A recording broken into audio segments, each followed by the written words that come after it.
Hey everyone, Erica with K here. Today we're going to be making a flower hair clip. This time we're going to be using leftover fabric. So you're going to need a hot glue gun and some fabric.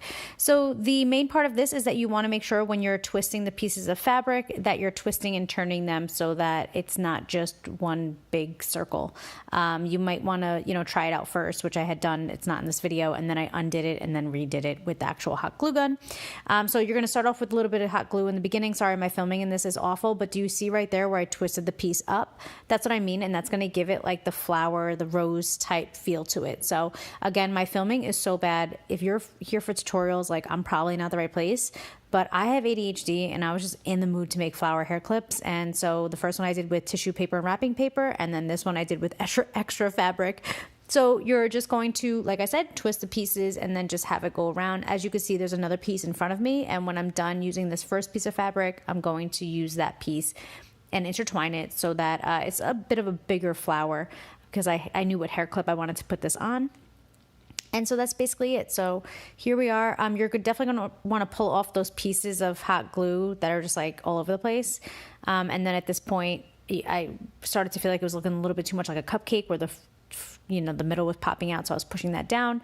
But then again, just twisting these pieces around, and right there, it's like a flap down. Then we're gonna go a flap over, and we're just kind of do it until you like what it looks like. Just a really fun thing to do. When we're done with this, I definitely could have left it black, and I really love the way that it looked when it was all black, but I wanted it to have more of like a vintage feel. So when I'm done flipping my little pieces, I'll show you guys. I did take it outside and I spray painted it with some gold that I had in the house, and it gave it more of an antique feel, but I just felt like it was like too gold. But I'm definitely jumping the gun. So let's go back a little bit. We're going to push that middle down a bit. We're going to make sure that all the pieces are down and flat. And before I realized that I wanted to, make it gold, I didn't really love the pieces that had the hot glue showing. So I went in with a black marker and I just colored over the hot glue pieces that were kind of up. This is like the same clip that I did in the last video. I had two of them, just too big of a clip for my head. So I decided to put an even bigger piece on it just to make it more balanced, I guess. But I just really hot glue the crap out of this. You're going to see I cut a lot of it out, but I just like went balls to the wall on this one, just hot gluing it on so that it doesn't come off.